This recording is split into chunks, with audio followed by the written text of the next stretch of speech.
Welcome back to another episode of the Cinematic Soul, and I know what y'all are thinking, right? It's been a minute, but we're back. We're back. Life has been lifing, a busy few weeks, but I'm proud to say that things are looking up, and this podcast is also looking up. If you've been here before, you already know what time it is. If you're new here, welcome. Thank you for pressing play. You didn't have to. You could have been anywhere in the world, but you're here with me, and I appreciate that. Now, the last time we were here, we were talking about stories that were built around music. But not just that, right? More so what happens behind the scenes and how groups fall apart, how fame changes people. So staying in that same space, tonight was the last time I saw this movie. 15 years? 15 years. I'm pretty sure I was in college the last time I watched it. And even then, it was just background noise. It wasn't something I was locked in on. Like now, with this podcast, I'm more hyper-focused on the movie itself and what's going on, the behind the scenes, so why the movie was made. I'm more in that speed now. And with that being said, that made this watch very interesting, so to speak. That movie is Why Do Fools Fall in Love? And I'm not gonna lie, I remembered liking this a lot more than I do now. And that's not because it's bad. It's not a bad movie. It feels like it's telling a story around Frankie Lymon instead of really sitting with Frankie Lymon and discussing Frankie Lymon, the person. Yeah, let's dive into that, because I feel like Frankie Lymon and Frankie Lymon's story is very important to discuss beyond what they talked about in this movie. Yeah. Let's get into it. So going into it, you expect a biopic, right? You expect to follow Frankie, how it starts, how it builds, who the teenagers are, what changes throughout his life and their lives. But this movie made a very specific choice, and it builds around the courtroom case following, the court scenes with the three wives who were claiming to be his wife at the time of his death. That's what it's more so around, and that becomes the structure of the whole movie. So we keep coming back to the courtroom, back and forth, back to their testimony, back to the people explaining who Frankie was. Shout out to Little Richard, just that cameo. Little Richard is always on one, and I appreciate that. And that gives the film the direction that it wants to go in, and that it proceeds to go in. But it also keeps pulling us out of his life, right? You start to get into a moment with him and something that feels like it might go deeper. And then we're right back into the courtroom. So instead of experiencing his story in real time, we're hearing different versions of it after the fact. And that distance is the one thing to me that never really goes away throughout the entirety of the film. Let's talk about Lorenz Tate. He brings charisma, he brings confidence, that Chi-Town swagger, and I fully appreciate that. You believe people would be drawn to him because of how he presents as an actor and as Frankie Lymon. My main issue is Frankie Lymon was a kid, y'all. Like, Frankie Lymon at the time of his peak was 12, 13, 14 years old. And I feel like the film doesn't really dive into that the way they should. I know it's called Why Do Fools Fall in Love, but even with them showing the women he fell in love with, they don't discuss the age gap or the differences and what happened, so to speak, in that case. So when you're watching the relationships, the decisions, the way that things are starting to spiral, it plays a lot like a young man getting caught up. not a child being pulled into something way bigger than him. And that changes the weight of the story itself. Because once you really sit with how young Frankie Lymon was at that time, it becomes less about bad choices or just being a stupid man and more about the environment he was placed in and truly how young he was. He was not done any favors. He was not put in places to be great as a young man. He was put in position, point blank, to fail.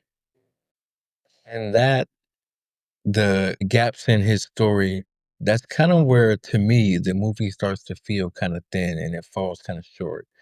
You see the success come quickly. They go in and out of it like it almost was a blip. And in a sense, it did happen fast for him. You see him separate from the teenagers in that movie. You see the beginnings of things going left, but the movie doesn't stay in those moments for too long. Like the split from the group, for example, that's a big deal. Like that was a big thing at the time.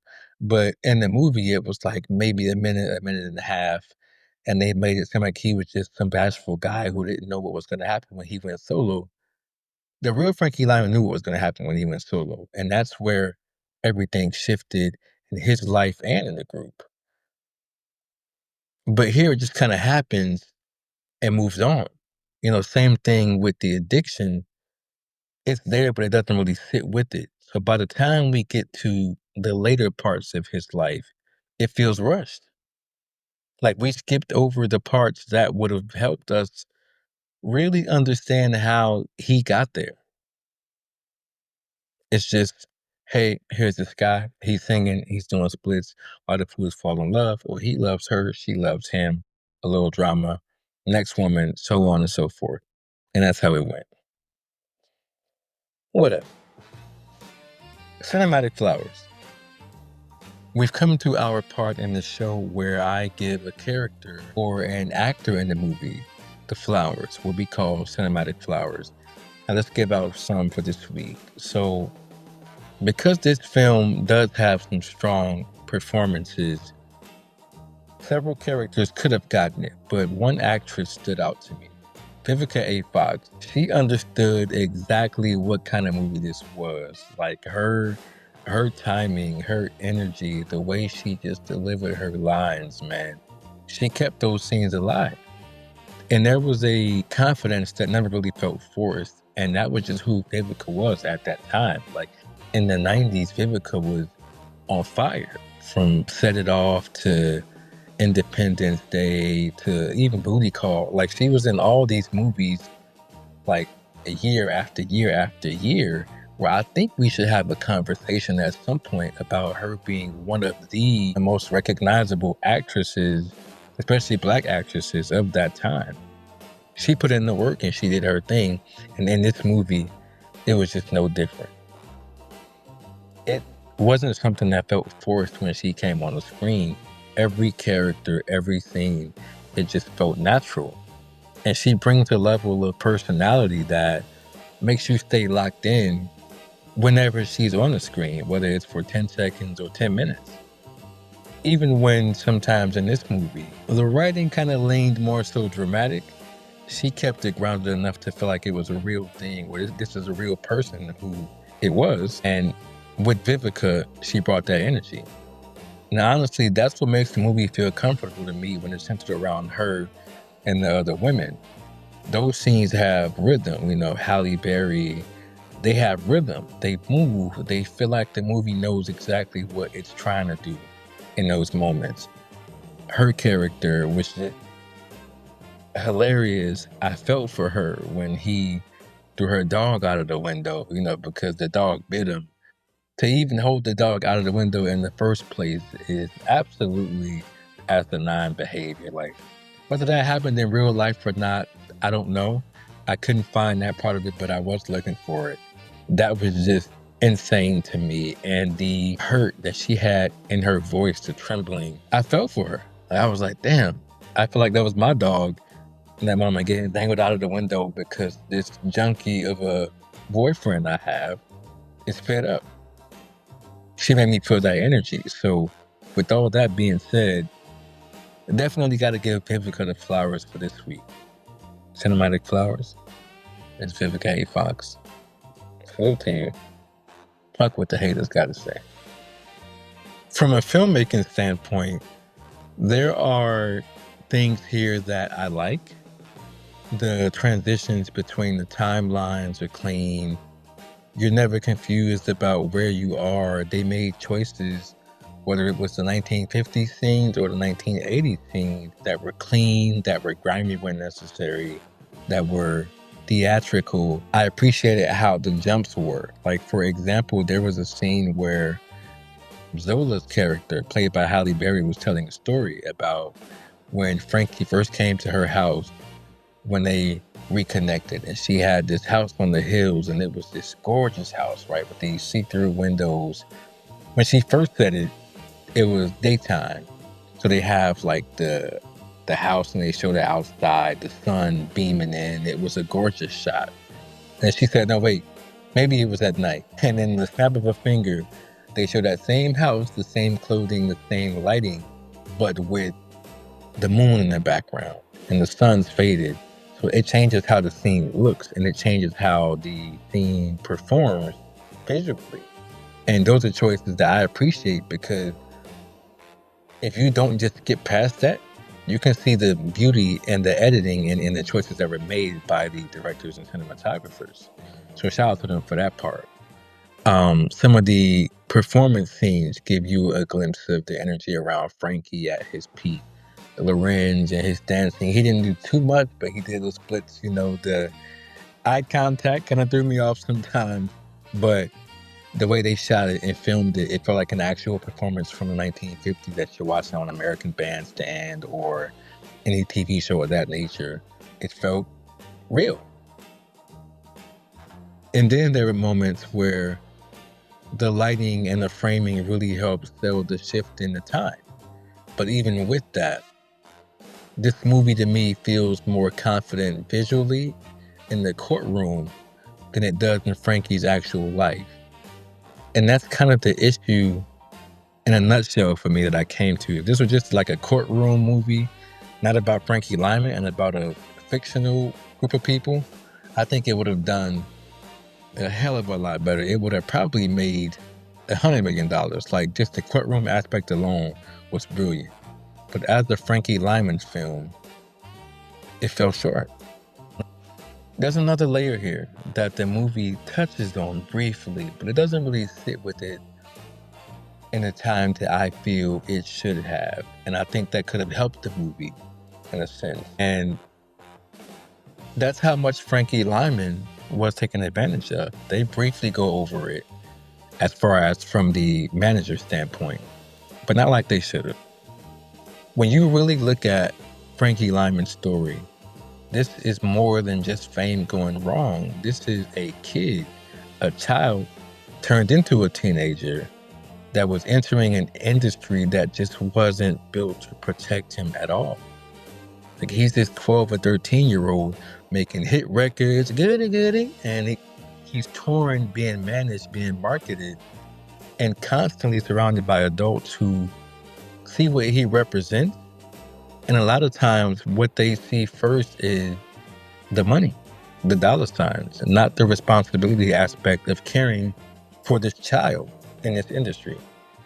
And that was happening a lot to young Black artists back then. These bad deals, missing money, contracts that weren't really signed properly, like no real protection.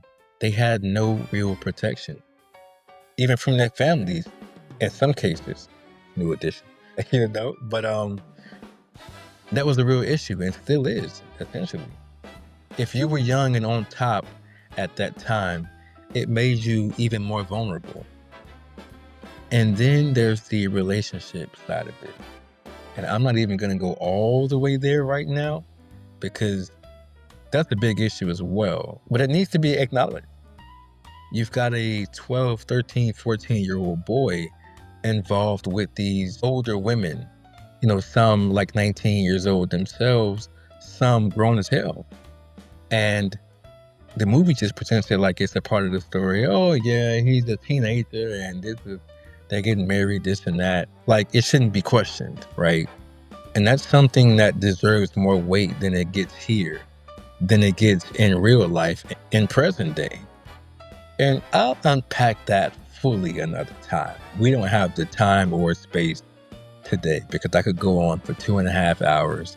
Y'all not here for that. So I'm going to keep it short, but that's a topic that we need to discuss. When you look at everything around him, it starts to feel less like he just made bad decisions and more like he was never really set up to be okay, to be as great as he potentially could be in the first place.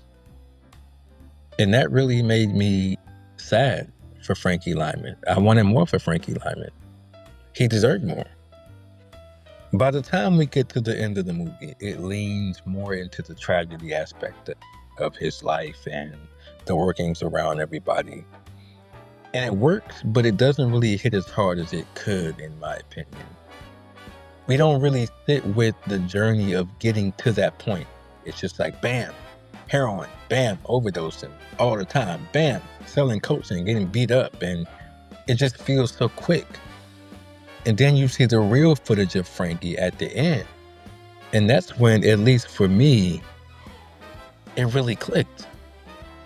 Because now you look at it, and while Lorenz Tate looks young, I was looking like, bro, that's a little ass kid. This is a child. Like, pause for a second and think about that. This child was living an adult life and got screwed over from day one and tried to smile through it. That's sad. So, where do I land with it?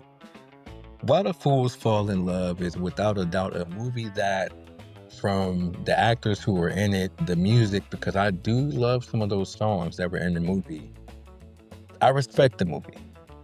It's entertaining. It has these performances that are strong. Like I said earlier, shout out to my girl, Vivica A. Fox. She did that. It has moments that really work. But as a biopic, it feels incomplete to me. And that's one thing I'm hoping the Michael movie doesn't do. They can't tell everything, but hopefully they tell enough about Michael to make me feel somewhat full. Like, this movie tells a story around Frankie Lymon without telling his story. And that's why it leaves me wanting more. What was Frankie's life really like? We know how early he died. We know how young he was. We know he was married 3 times, apparently. But what else happened? Where's the real meat and potatoes, as they say? I don't know. I guess I never will know, because who can tell that story? Who cares enough to tell that story the way it should be told in 2026? It makes you curious. And I'll say this real quick. Watching this movie now, I kept thinking about how when I first saw it, because I was young myself, I never truly questioned how young he was. Like, it just didn't register in that way at all to me. Like, I was watching it because there was some background noise or an adult was watching it around me. When it came out, I was a kid myself because the music was catchy, the ooh-ah, ooh-ah, like, for different reasons. But coming back to it now, that age, man, that's the part I cannot ignore. And it changes how the whole movie feels to me, in a sense. If you were 12, if you were 13, if you were 14, and you were given the keys to everything your heart could desire, if you weren't put in place and didn't have that foundational family who make sure you take the right steps and don't go down those dark paths, don't pick up the needle, what would you do? Who would you be? What would your outcome be in this world? What can you give to society with that being your background? With that being your setup? And honestly, it just makes me think about how often that happens, especially with these young artists. they get centered, and what gets cleaned up, what gets left out, who gets the big bag at the end of the day? Not them usually. That's for damn sure. Not their family either. Or maybe that one family member who is shady, that one shiesty person, they'll get it. But that artist, they get left in the dust. And that one version becomes the one that people go back to. That's the version that sticks. Why do people get taken advantage of? Why is the industry the way it is? Why do fools fall in love? All right, y'all. That was my take on why do fools fall in love in a cinematic soul way. This is the Cinematic Soul. Thank y'all for listening. And as always, stay black, stay magical, and keep the soul and cinema alive. Peace and love, y'all. Peace.